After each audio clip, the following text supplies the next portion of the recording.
Now we continue my visit with Central City Opera for their production of Showboat with the charming baritone playing Captain Ravenal, Troy Cook. Well, I'm so glad that we got to sneak in here during your tech week for Showboat at Central City Opera right here at the Buell Theater. It must be kind of, have you played this house before? I have once before. What was that for? It was in Carmen. With Opera Colorado? Opera Colorado. I was an apprentice here. Oh my goodness. Actually, many years ago. It was, I think, Nat Merrill's last season with Opera Colorado. And you were here for the whole season? And I was here for the whole season. So you got to do the youth outreach with Opera Colorado, go I to did. middle schools, and I did this a lot is of that. This is a I did the Metropolitan Opera region, district and regional auditions here, and I almost made it to New York. Oh. I was beat by one person. But you don't live here now. I do not. Where do you live now? I live in Bucks County, Pennsylvania, just north of Philadelphia. They're loaded with opera singers there in Bucks County, aren't they? There are several of us that do live there in the area, because it's very close to New York. That's right. It's very close to Philadelphia, so it makes for easy commuting if need be. How did you get reconnected to Colorado through Central City Opera for this production? Well, I sang Marcello last year, up on the hill. Yeah.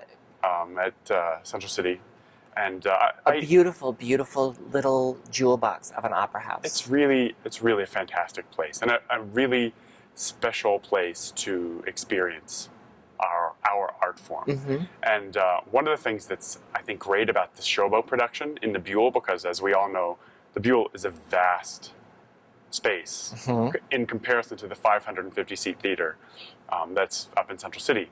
But we've built the stage over the orchestra pit. The orchestra is on stage as a part of the Showboat. So you could come out a little further on exactly. that So proscenium. There are set pieces that break away from the Showboat and literally break the fourth wall. So the romantic scenes on the upper deck of the boat happen literally right in the audience's lap. So your appearance last season is what brought you here for this it is season. Indeed. Now, when you're here in this large venue, you were just describing the differences.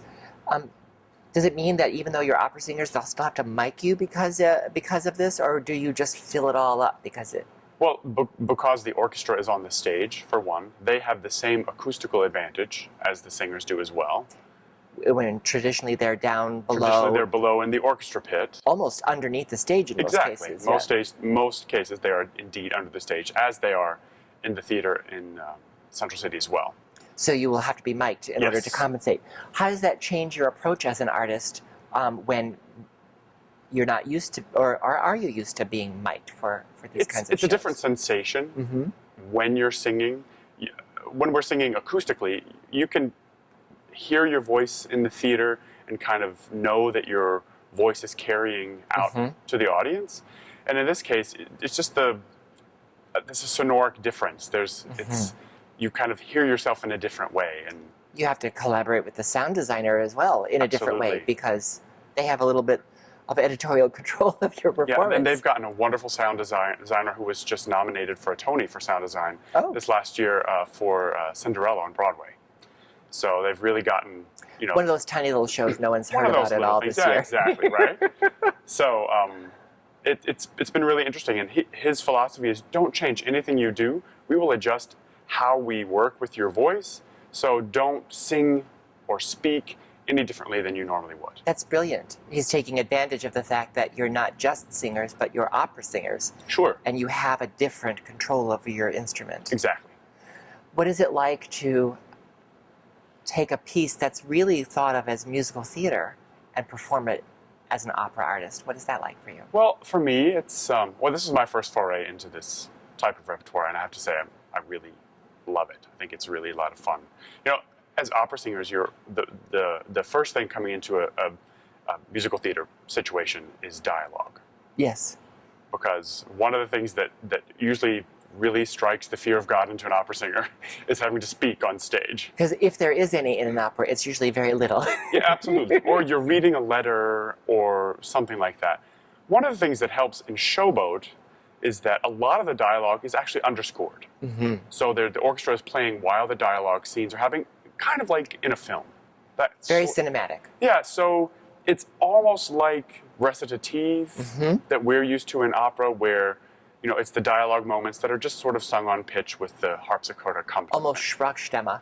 Yeah, exactly. That same type of thing. So that helps as well. And this it was premiered in 1927. So it also has its own bit of crossover as well. It's written for legit voices for most characters. And a lot of, especially the Ravenal and Magnolia music, it's got a very operetta type style to it. So it will sound, it's got the impetus of like Merry Widow music, that sort of really romantic, waltz, high-flying so it's a great melodies. Bridge for you from what you're used to doing. It may open a whole new world for you, no pun intended, yeah, absolutely. Of possibilities of productions that you could participate in. Opera companies across the nation and the world, frankly, are adding this type of repertoire to their seasons. To help build audience and give the artists maybe something more fun to do. Right, and I have to say, at the end of the day, music theater it's American opera or American operetta as well. We have to, as opera companies, as opera singers, we have to embrace that as part of our history. You can't have, Jake Heggie's modern operas like Dead Man Walking. Those couldn't have existed without the musical theater. Rodgers and Hammerstein and Kern and Hammerstein and all those that came before that. So I think it all feeds into it, and I think that there's always been this bit of a disconnect between, you're either an opera singer or you're a musical theater singer, and it seems interesting to me now, and I used to be of that camp as well, but now I see that those lines are starting to blur a little bit more. Yeah. And I think that's a really good thing. I do too. And I think I'm not putting down Broadway or the Broadway tours or anything, but when an opera company typically does a musical comedy, you have a full orchestra as well. And a lot of times on the tour, because of touring a music theater piece is incredibly expensive. So sometimes they have a little bit of a reduction. So when you go to an opera company to see a music, you get more of what I think Kern and Hammerstein intended sonorically, especially when it comes to the orchestra as well. Well, I'm eager for opening night on Tuesday and the full week of performances. That's also unusual. It's every day, no days off in between, which opera singers are used to. That is true. I look forward to seeing you, and I'm glad that we got to interrupt your technical rehearsal to welcome you back to Colorado. Well, it's my pleasure. Thanks so much.